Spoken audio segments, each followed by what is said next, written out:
Somebody open your mouth. Shout unto God with the voice of triumph. If God has been faithful and good to you, you ought to give him a good praise in the room right there. Hallelujah. You ought to give God thanks right there. For the Lord is good and his mercies endure forever. Good morning, Link Church. My name is Pastor Mark. So excited to see everybody in the building today. Today, we are celebrating, remembering Pentecost. Pentecost Sunday is today, and we remember it because it was the day that the Holy Spirit was poured out on the earth. Pentecost, the word penta, the prefix penta means 50. It means 50. So it's 50 days after the Passover, or 7 weeks after the Passover. For us, Easter; for the Jews, Passover. And that is remembering when God, number one, I just want to teach a little bit before we get into words. Is that okay? Yeah, y'all like, all right, where are we going? Let's just hold tight. Penta, it remembers 50 days after the Passover. So when the children of Israel came out of Egypt, they had a Passover. They came out of Egypt, came through the Red Sea. 50 days later, God descended on Mount Moriah with the law. Okay, the law was given to Moses, and they had a festival. They called it Pentecost. Fast forward into the New Testament, it's 50 days after the Passover. Jesus has resurrected, and his Spirit is poured out in the upper room. Pentecost. Does that make sense? All right, so we're going to jump into it today. Y'all ready for the word? I'm ready for the word. I'm excited about the word. If you're ready for the word, say, oh yeah. All right, we're going to be in Genesis chapter 11. Genesis 11. I'm going to read a few verses in your hearing. Read verse 4. It says this: Then they said, come, let us build ourselves a city and a tower with its top in the heavens. And let us make a name for ourselves, lest we be dispersed over the face of the whole earth. Let's go to verse 6. And the Lord said, behold, they are one people, and they have all one language. And this is only the beginning of what they will do. And nothing that they propose to do will now be impossible for them. Verse 7. Come, let us go down, God says, there and confuse their language so that they may not understand one another. Not understand one another's speech. Let's go to verse 9. Therefore, its name was called Babel, because there the Lord confused the language of all the earth, and from there the Lord dispersed them over the face of all the earth. Let's go to Acts chapter 2. Got a few scriptures today. Acts 2, verse 2. And suddenly there came from heaven a sound like a mighty rushing wind, kind of like that rain that's coming all of a sudden. And it filled the entire house where they were sitting. And divided tongues as of a fire appeared to them and rested on each one of them. And they were all filled with the Holy Spirit and began to speak in other tongues as the Spirit gave them utterance. I like to preach from this subject today: sound check. Sound check. Lord, thank you for your word and your power. In Jesus' name, amen. You may be seated all over the room. When I was thinking about the Holy Spirit, I thought about the Holy Spirit from a few vantage points, and it reminded me of something that happened in our family this week. Pastor Jen took my son Caleb to his annual checkup, his visit at the doctor. And the doctor asked him a question. And it's amazing when you ask kids questions, you never know what they're going to say. So she asks this 10-year-old boy, what do you want to be when you grow up? And I don't know why she would ask him that. This kid, after all of the education that we've poured into him, after all of the wholesome household that we've given him, you would think he would have certain aspirations. He said to his doctor, when I grow up, I want to be an influencer. Yeah. The embarrassment. I want to be an influencer. It's amazing what kids will say. I want to be an influencer. And the doctor said, you know what? Maybe you should have a plan B. And he says, yeah, I got a plan B. I want to be a professional soccer player. I'm like, this kid. And it's amazing how kids have this idea of what life will be. He says, I don't want to be a doctor. I don't want to be a lawyer. I don't even want to be a preacher like my dad. I want to be an influencer. And I'm realizing that, when we think of the word influencer, in our context today, we think of a social media influencer. But social media influencer wasn't the first influencer. Before there was a social media influencer, there was a spirit-filled influencer. Yeah, that the power of the Holy Spirit on Pentecost was the first influencer. That if we're going to have a blueprint and a framework for how to influence anything, we've got to know that it comes through the power of the Holy Spirit. For Jesus said to his disciples when he was about to leave and ascend into the heavens, he says, I want you to go to Jerusalem and wait for the promise of the Father. I want you to wait for the Holy Spirit to come, because the Bible says in Acts chapter 1 verse 8, and you will receive power after the Holy Spirit has come upon you, and you will be my witnesses, you will be my influencers in Jerusalem, in Judea, in Samaria, to the extent of the earth. So you have been called, deputized by heaven to be an influencer, that you have been called to be a witness, an influencer on the people around you. That you don't have a job just to get a paycheck, but you have a job to be an influencer. You're not called to live in that house because it's a beautiful house, but you're living on that street, in that house, next to the next house, because God wants you to be an influencer.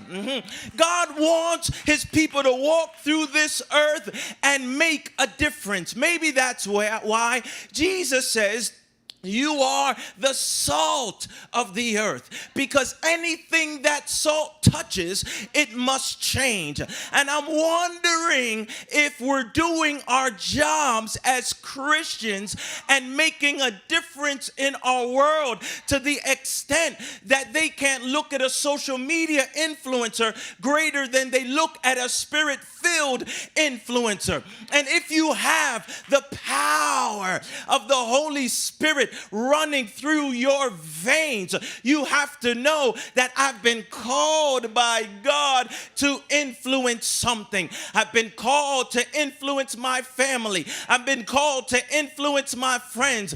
I've even been called to influence my haters. I've been called to influence my enemies. Anything I touch is marked by the Holy Spirit that's in my life. I wish I had some help in the room today. Anything that I come in contact with is made better, is made different, because I have the influence of the Holy Spirit running through my veins. I want to do a room check right now. Is there anybody in the room that has the Holy Spirit? The old folks used to say, do you have the Holy Ghost? Yeah. Do you have the Holy Spirit? And having the Holy Spirit isn't relegated to having a tongue, but can you influence something for God? Can you make a difference in the kingdom of God? Can you make a difference in your world? Can you make a difference in your environment? Can you make a difference in your vicinity? Can you make a difference? I just want somebody that has the Holy Spirit to shift the atmosphere in this room right now. I'm getting warmed up. I dare you to jump up on your feet and say, I'm an influencer. Come on, y'all. Let's shift this thing.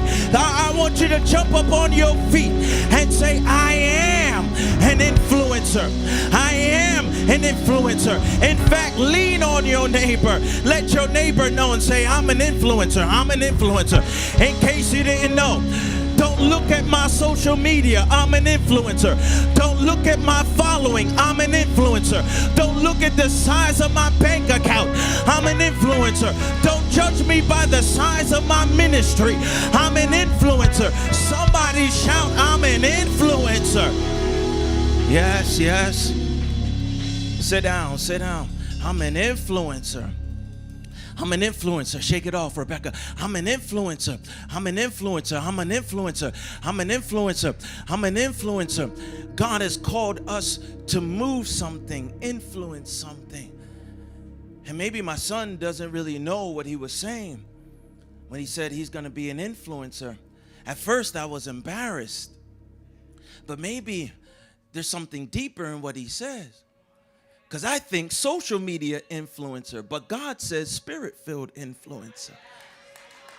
Yeah. And when I was thinking about how powerful the Holy Spirit is, it made me think about the great things we can do. Because Pentecost is a lot about unity. It's about unity, the unity of the Spirit, that when people come together, great things happen. The Bible says they were in one place on one accord. It was the unity of their worship, the unity of their prayer. And I began to think about in our Bible, one of the first instances where we see people come together. And Ivy, it brought me to the story of the Tower of Babel. And I'm going to teach a little bit today because I think we need to glean certain things from the scriptures. And we see that in the story of the Tower of Babel, we have a people that have one language. They have one dialect. Oh, they have a singular mode of communication. They are focused. They are together. They are moving in the same direction because they have the same language. They speak the same. What comes out of their mouth is the same. No wonder the Bible says that the power of life and death is in your tongue. That if you can ever connect with someone and you both say the same thing, there is nothing on earth that you're not able to do together. Perhaps that's why God blesses our connect groups the way that he does. Because when you get in a connect group, you connect around people with like passions. You have a passion for the homeless. They have a passion for the homeless. You have a passion for Bible study. They have a passion for Bible study. You have a passion for golf or basketball. They have a passion for golf or basketball. You say the same thing. And in the story of Babel, they had one language. And God says something interesting. When he looked at what they were doing, he says, because they have one language, there is nothing in the world that will be impossible to them. Oh, y'all didn't see it.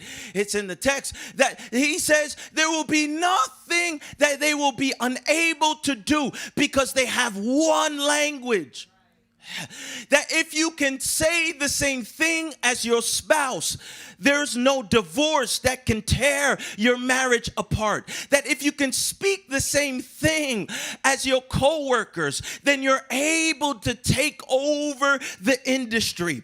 That if you say the same thing as the people in your church, that is a force of heaven that cannot be stopped. It's the power of one. Somebody say one. It's the power of one. That there are people in this room that want to do great things in life, but the reason why you cannot get over the hump is because you're trying to do it alone. You're trying to do it by yourself. But when God looked at Babel, he says, because they have one language, there's nothing that will be impossible to them. You've got to find a partner that speaks like you. You've got to find a partner that will articulate like you. You know how we determine where a person is what comes out of their mouth. It's not so much their body language, it's what comes out of their mouth. For the Bible says, out of the abundance of the heart, the mouth speaks. So you can tell whether or not she's really your good friend based on what she says, not only in your presence, but what she says about you behind your back. Don't sweet talk me in my face. I want to see how you talk about me when I leave the room. Yes, because out of your mouth, your language will determine what God is doing in your life. And could it be that the stealth bomber of hell, could it be that the tactic of the enemy is not really to get you to forget God? It's not really to stop you from coming to church, but really, and could it be that the tactic of hell is to get you divided and separated from your brother and sister? What would the kingdom of heaven look like on earth if our churches were more united? What would our businesses look like if we collaborated more? For in Babel, there was no competition. At Babel, there was only collaboration. At Babel, there was no comparison. At Babel, there was only collaboration because they were together with one language. With one language. With one language, they were speaking the same thing.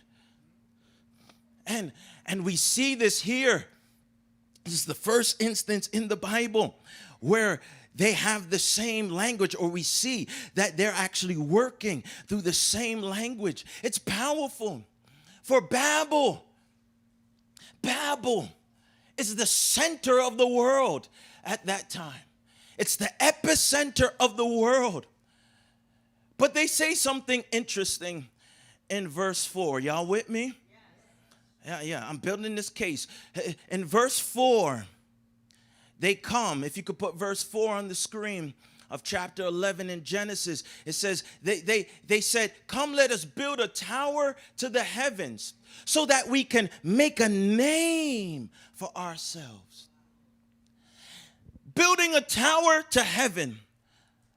The first architectural feat of the world, the first architectural wonder of the world, the Tower of Babel. That idea is not a problem in and of itself.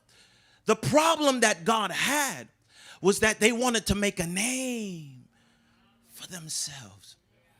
That they were doing it to get to the heavens and make a name for themselves.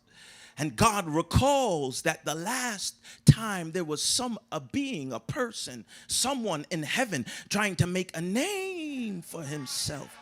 He got kicked out and took a third of the angels with him. God says, I can't have a do-over because I've already established the earth and I love these people. I can't have a do-over because I've already destroyed the earth. In Genesis chapter 6, I've already flooded the earth, and I promised I would not destroy the earth again. But I see pride rising into the heavens. They want to make a name for themselves. And the reason reason why your business can't get off the ground is because you want to make a name for yourself. The reason why you're trying to be an influencer in your industry, and everywhere that you turn, you're finding barricades and blockades, is because you want to make a name for yourself. And when God looked at the condition of a people that had synchronicity, that had similarity, that had unification, he says the problem is not unity, the problem is their pride, their pride, their pride, the pride. For my Bible tells me in Peter, it says, God despises the proud, but he gives grace to the humble. The thing about God, he hates pride so much. The Bible says he even hates a proud look. Even if you just look proud, I feel God in the room. I knew it would be quiet right here, Corey, at this juncture of the sermon, because folk came on Pentecost Sunday and they just want a word that will make them shout, a word that will make them dance. But God says, if you have a pride look, a pride side eye, yeah, that side eye that you have, if you got a proud look, he says, I even hate a proud look. I hate it. I hate it. So God says, I've got to come down and I've got to scatter these people. How does God scatter a people that are unified in pride? He says, I'm going to disrupt their mouth. I ain't got time today, Court. He says, I'm going to disrupt what they're saying, their communication. And I realized that pride is rising, and it's pride that scatters these people. I want you to write this down. When pride enters, purpose scatters. When pride enters, purpose scatters. If your purpose feels scatterbrained, check your pride level. Yeah, that the Bible says a double-minded man or woman is unstable in all of their ways. When pride slips in, it's like purpose is scattered, like the wind blowing over a dandelion weed. It just blows and it scatters the weed all over the grass. It's like pride slips in, and people and things and money and influence and everything begins to scatter. And we see that there's one language. There's a tongue. There's something being released at Babel. And God says, I've got to scatter it. So I will give them different languages. Different languages.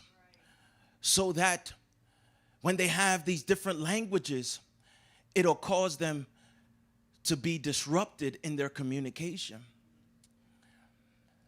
And I began to look at Babel and Pentecost. Babel and Pentecost. Yeah. Babel and Pentecost.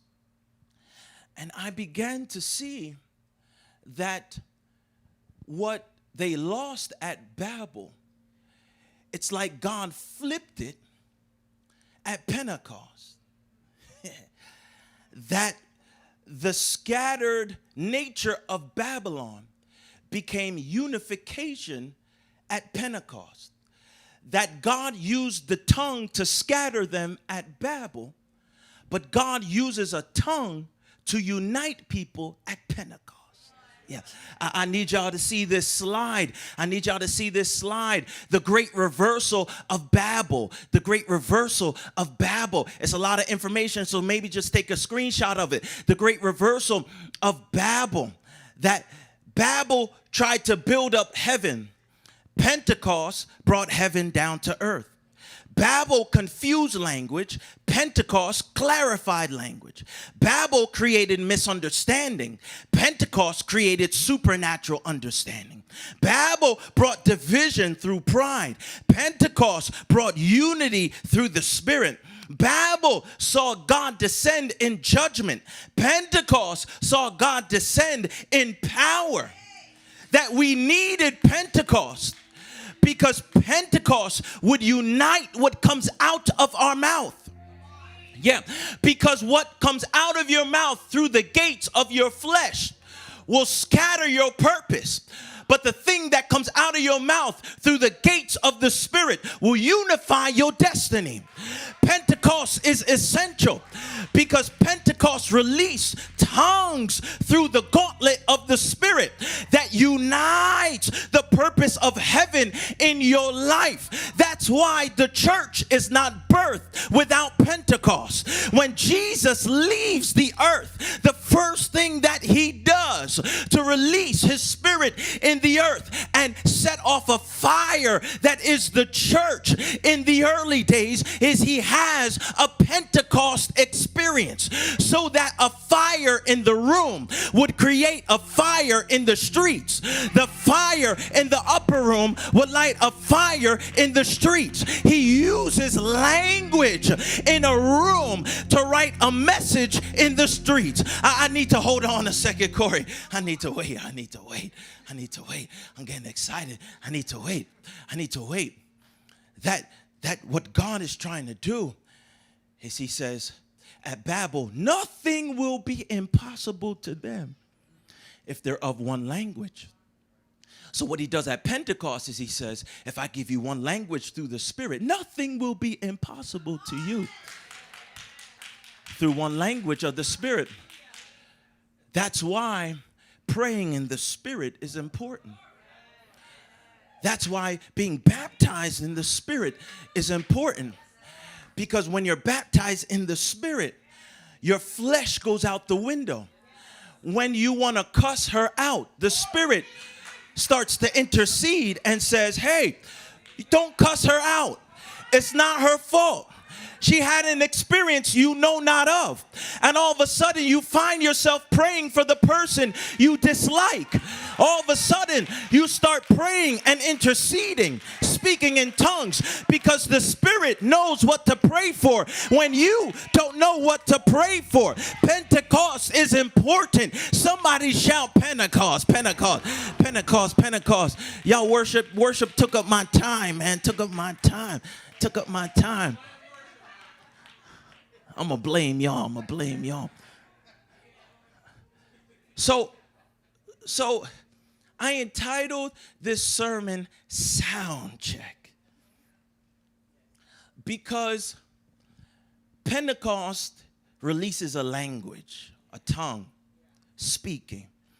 But it's not just about tongues of fire. It's about a sound that writes a message. I need you to see that the emotionalism of Pentecost can have you hyper-focused on a tongue that speaks, but you lose the fact that there is a hearing, a sound that must coincide with your speech. So sound check. When a band does a sound check, they do it for clarity. They do it for clarity. When a band does sound check, they're not so focused on what they're saying. They want to ensure that the people in the audience can understand what they're releasing. Whether they're performing at a concert, whether they are ministering, they do a sound check for clarity. Because oral language, verbal language has two levels. What is produced in speech and what is perceived in hearing. That if you just say the right thing, it doesn't matter if the people you're communicating with don't hear it. That perhaps at Pentecost, what God was showing us, that there was a speech, a spoken tongue, but there was also a sound. For if you know the history, I don't have time to go into it, but I do want to show you. You can read it when you go home. Read Acts chapter 2, the full chapter. Yeah, not just a verse, the full chapter. Get it in context. For the context of Pentecost is that there are devout Jews gathering from all over the region. They're coming from Crete. They're coming from Phrygia. They're coming from Arabia. They're coming from Mesopotamia. All of these Jews that have been scattered throughout the diaspora, they're coming to Jerusalem to celebrate Pentecost. God creates a stage where you have all of these languages that speak different dialects coming together to worship Jehovah in Jerusalem. So what does God do? He lights a fire in an upper room. And as they begin to speak in tongues, there is a sound that is released. And the sound in a room leaps out of the room and it gets into the street. The problem with having too much church is that you confine your sound, and your sound in a room never gets out into the street. I love where I came from. I love my upbringing because I was in church every night. Somebody, is there a witness in the room? Yeah, grew up with your grandmother, grew up with your mom, in church every night. Bible study, prayer night, choir rehearsal, youth night. Every night you're in church. So we mastered and we majored on the sound in the church, but we minored in having and producing the sound in the streets. But Pentecost is not really about a sound in a room. Pentecost is about the sound in the room leaking out into the streets. I hear that on the day of Pentecost, with all of these different dialects converging in Jerusalem, that they're speaking in tongues, in tongues, in tongues, in tongues. This is a preachy, teachy sermon. I need you to understand it through teaching, but I need you to feel it in your belly through preaching. That Pentecost is not really what we see here in our modern day, the Pentecost back then, because they spoke in what's known as known tongues, xenolalia, versus unknown tongues, which what we mostly speak in, glossolalia. If you don't know it, write it down. It's okay, write it down. It's for our learning, it's for our understanding. Glossolalia, when we talk about speaking in other tongues, unknown tongues, prayer language, communicating with God, speaking in a heavenly tongue, that's glossolalia. What happened on the day of Pentecost was xenolalia. Why did God have them speak in known tongues on the day of Pentecost? Because he was reversing Babel. He was trying to unify not only what was spoken, but unify what was heard. So the purpose of Pentecost back then was for people in the streets to see that Galileans who are not learned, that don't know these various dialects, were supernaturally endued with power from heaven to speak in all of these various tongues, that no matter whether you were from Arabia or Mesopotamia, you heard somebody in the upper room speaking and praising God in your language, and it stopped you dead in your tracks. And you said, they must be drunk. They must be, it's the morning, but they must have a hangover. Something's going on in that room, because how are they praising God in my language? It's a supernatural speech, but a supernatural sound. I need you to see this at Babel, and I'm coming down. That in verse 7, Genesis 11, verse 7, this is where it hit home, and I realized that heaven does sound checks. If the Bible says, God says this, come, let us go down there and confuse their language. Here it is, so that they may not understand one another's speech. The confusion at Babel wasn't based on what was coming out of their mouth. The confusion was predicated on what they heard. So because they could not understand the dialect that was coming out of their neighbor's mouth, that's where the confusion was. The confusion wasn't in what was coming out of their mouth. The confusion was what was coming in through their ears. I need to say that better. The confusion wasn't what was coming out of them. The confusion was what was coming into them. I feel you, God. That God is focused on what you say, your tongue. But he's also focused on what you hear, the sound. For the Bible says, on the day of Pentecost, suddenly there came a sound from heaven, as of a mighty rushing wind. A sound, a sound, a sound. Corey, how do you see wind? You can't see wind. The problem is you're living your Christianity out based on what you see, not based on what you hear.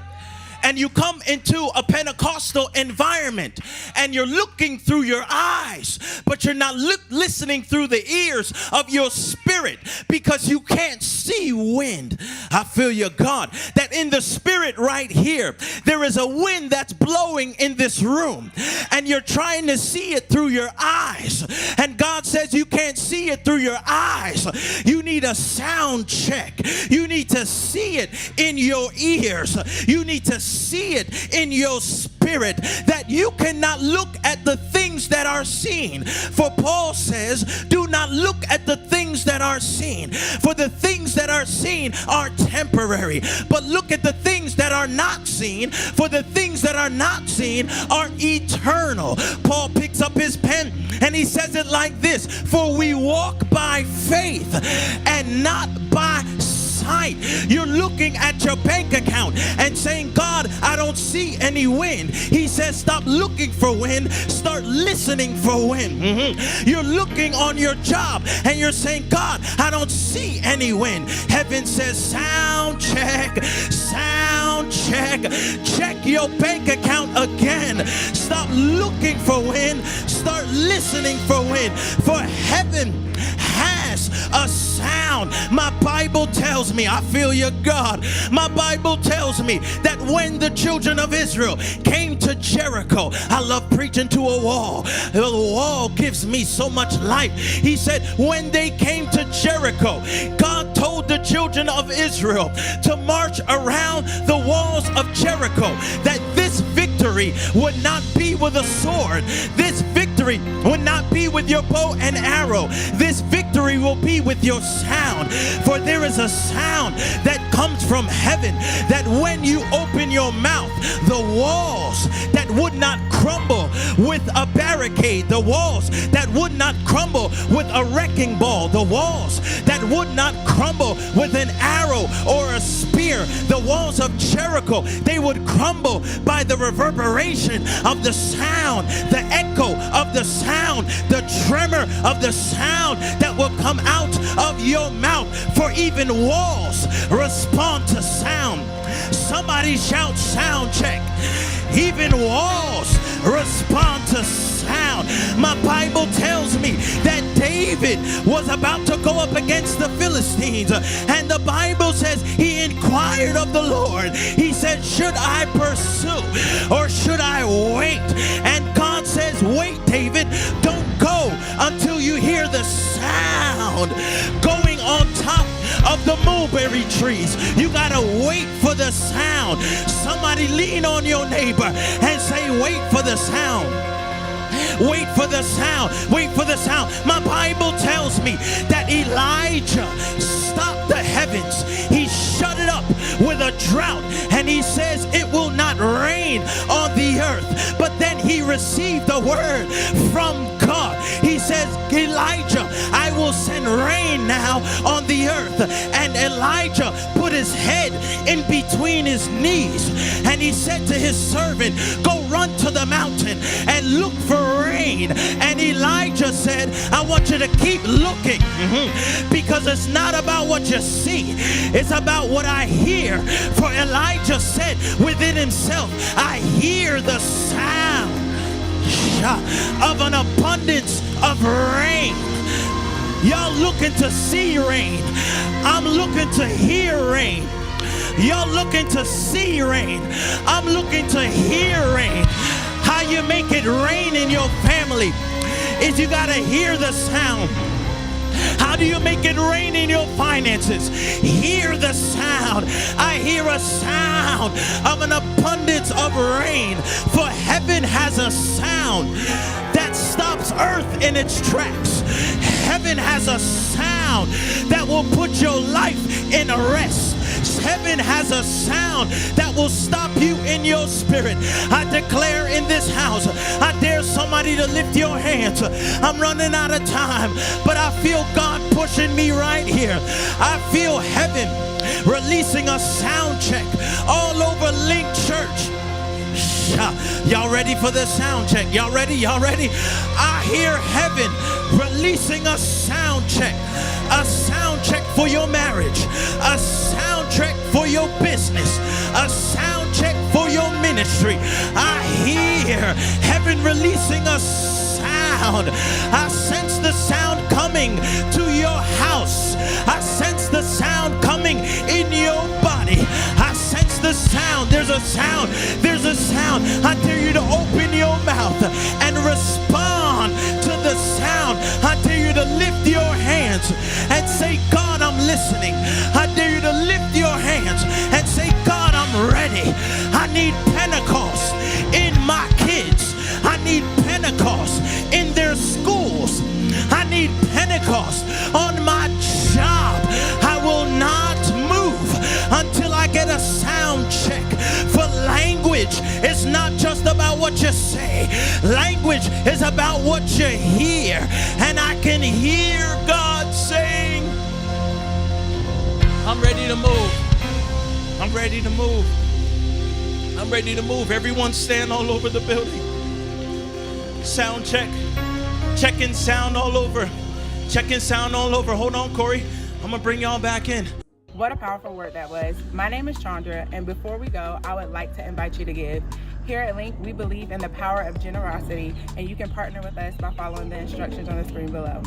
That's all we have for today, and I pray that you live life connected and have an amazing week.